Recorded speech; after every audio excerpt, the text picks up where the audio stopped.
Next on BYU Sports Nation, how about a new season high in points? Why now is the time for the BYU football offense to break out? But how? Greg Wrubell joins us. Where is that defensive havoc rate at, and where does BYU rank nationally? It's another cool thing about Canada, and our 2-on-1 with Corbin Kafusi. Plus, the BYU-Utah State rivalry? Big deal or no deal? Let's go! Next on BYU Sports Nation, Tanner Mangum time or other quarterbacks get in line? The latest on who will start for BYU on Friday. Greg Wrubell on stats that matter the most, and has he eaten horse? I dare say nay. Plus, a brand new volleyball schedule. Assistant coach Jalen Reyes reveals the path to a championship. Let's go! Next on BYU Sports Nation, the significant six! BYU needs to win the final 6 games of the regular season to ensure bowl eligibility. Do you think they can do it? Blaine Fowler drops knowledge in Studio B today. What does he expect the identity of this BYU offense to be over the final 6 games? And we'll chat with the national writer who says BYU is the most disappointing team in the country. Let's go! Next on BYU Sports Nation, the harsh reality of BYU football. 1-7, 7 straight losses, and a whole lot of what now? ESPN's Trevor Maddich on what's going on in Provo. Plus, Ronnie Jones-Perry, fresh off a 34-kill, 5-set comeback performance for the 8th-ranked women's volleyball team. She'll be in studio. And don't forget charity basketball with a former Mountain West Conference rival. Charity? Rival? How does that even work? Let's go! Next on BYU Sports Nation, a revised best-case scenario for the 2017 BYU football season. The voice of the Cougars and Calgary Flames fan, Greg Wrubell, joins us with a stat that matters. Plus our 2-on-1 with the new BYU backup quarterback Joe Critchlow and 4 ranked teams on campus. Big deal or no deal? Let's go! Get charity basketball with a former Mountain West Conference rival. Charity? Rival? How does that even work? Let's go! This is BYU Sports Nation, brought to you by the BYU Store. Simulcast on BYU TV and BYU Radio. Now, from Studio B, here's Spencer Linton and Jerem Jordan. BYU Sports Nation is live, back to work on a Monday. Your day-to-day play-by-play in Studio B, presented by the BYU Store, the official outfitter of BYU fans everywhere. Hope you're enjoying your October 23rd of the year 2017 thus far. Wherever and however you're dialed in, it's great to have you with us. I am Spencer Linton, teamed up with coaster lover Jerem Jordan. I do love a good coaster. So in our office, I'll have this, a drink or whatever, and sometimes, the sugar water comes off the edge and it gets on the table. So a good coaster is a valuable thing, right? See, most people thought you were going to go with the amusement park type coaster. Oh, nice. But we set them up, didn't we? Yeah. We set them up. This coaster doesn't roll. That is because we have a brand new Lavelle Edwards coaster from North Carolina. Yeah. In Studio B. Shout out to my guy Daniel, who designed these and made these in North Carolina. Made of real bits of wood. Really cool. Yeah. Thank you for that. We appreciate it.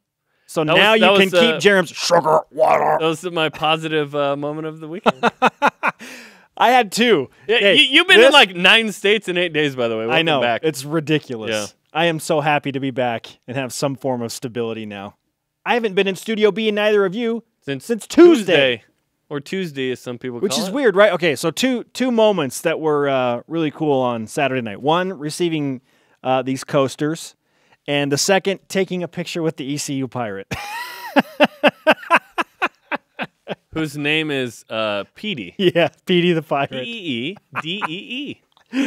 Oh, my goodness. So that's why you brought us back from North Carolina? Yes. Sweet. We'll display We're putting it on the set? Absolutely, we're putting it on the set. Oh, great. That's great. I will find the appropriate place. If one of us goes somewhere for the show, in the name of the show, you bring it back, you put it on the set. I thought about bringing back some of the blue-horned Blue Devil ears from... Because you were at Duke, Cameron Indoor, Duke's Friday night. Countdown to Craziness, right? But I couldn't get my hands on any of those literal blue horns that light up. Mormons and horns. We need no.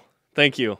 Appreciate not promulgating that stupid Mormon myth. Oh, man. But I think Steve Martin was a Mormon at some point. False. Just kidding. I'm just kidding. False. Redact that statement right now, Jerem. Redacted. Bring on the headlines as well. It's your BYU Sports Nation headline. BYU football not ducking it, and neither are we.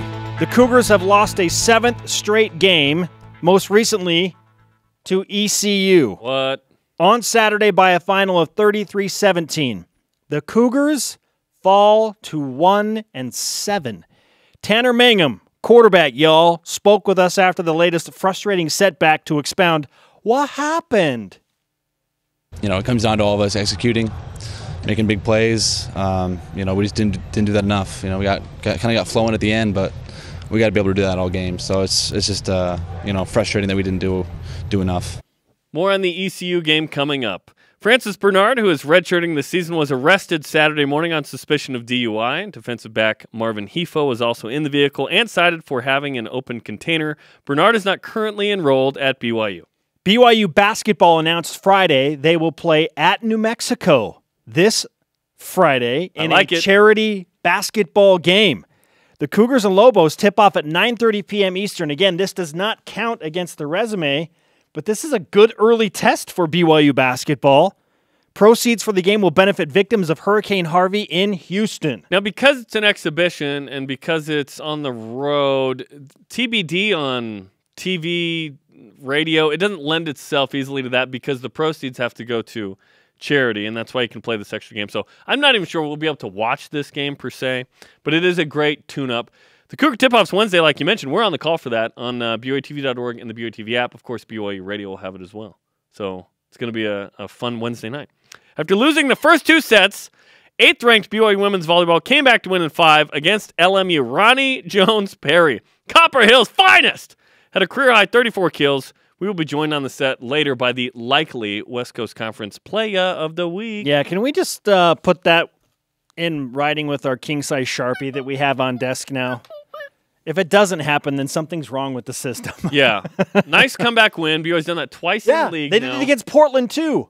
So I would ask, why are you going down 2 sets? Yeah, yes. And that's what Heather Olmstead is asking. It's like, why is this happening? But there's something to be said about just finding a way. That team is so good right now. Digging down. Are they the best team on campus? Men's cross country is number 2. They've reached 20 wins already on their season, Jerem. I would take 4 wins right now. I think Heather Olmstead has lost 9 matches in now her third season. 9 matches over 3 seasons. Wow.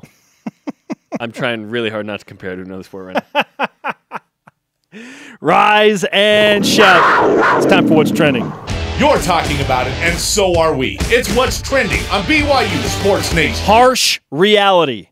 7 straight losses sounds unfathomable. I can't even say it right. It's so inconceivable. Unfathomable. It seems unfathomable for any BYU football team because of the legacy, the history of success. Yet it is the reality. Losing by 16 points to a 1-6 ECU team that has the nation's worst defense, that also seems incomprehensible. Yet it is a reality for BYU football. What now? What now for BYU football? Where do you go? And how do you begin to address what is happening and start to fix the problem? Because they have not been able to do it yet.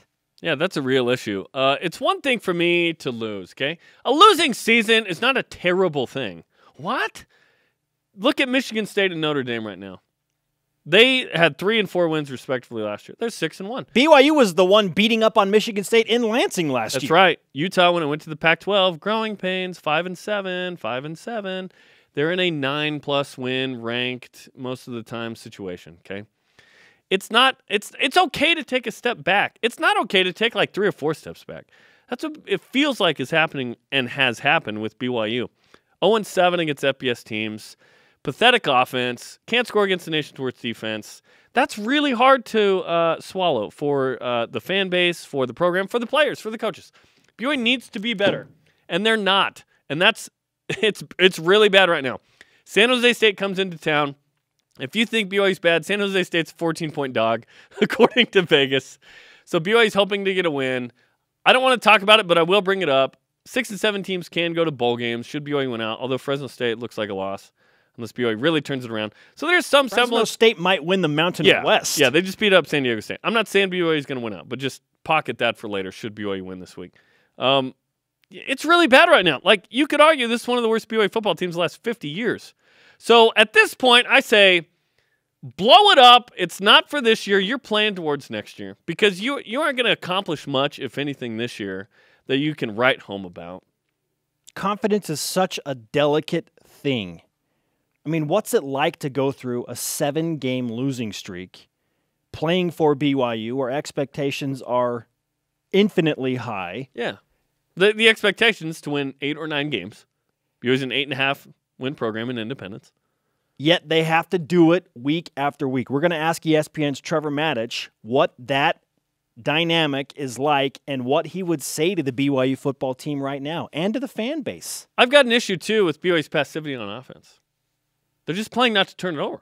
Which is not a good method. You can't win playing that passive. Now, BYU being over-aggressive, turning the ball over, I'd rather be on that side than the, okay, we're just going to keep it crazy simple. We're not, but like throwing a tunnel screen on 4th and goal from the 4 or 5 yard line, that's the play out of a timeout. Like, I don't regularly discuss specific plays in those calls. That's one I do have an issue with.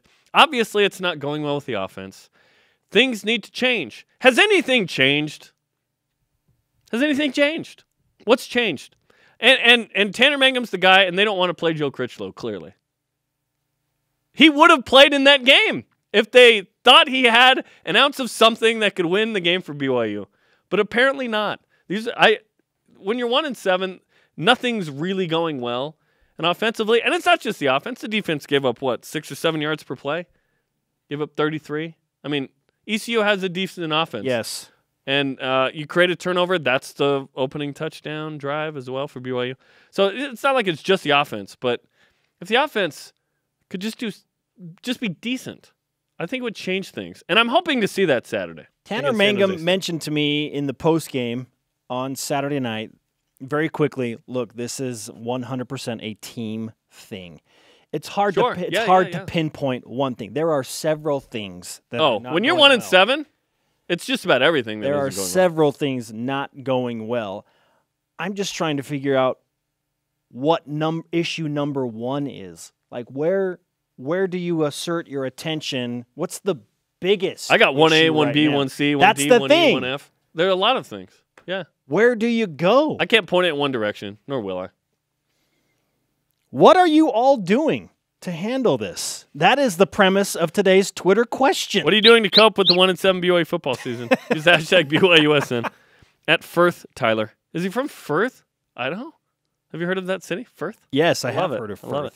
I'm using the freed up time and emotional availability to connect with my wife and kids, family. Isn't it about time? Yes. Use the hashtag BYUSN. Well, good to know that it took BYU being 1-7 to connect with your family. From what I saw on Saturday night after the game, there is nobody taking this harder than head coach Kalani Sitake. It was hard for me to watch him deal with this reality after, because I know how much he cares about this situation. It's just like this team has forgotten how to win. And how do you rediscover that when you don't believe? How do you reinstill the belief into a team that has lost 7 straight games? They play San Jose State. That's what he's dealing with.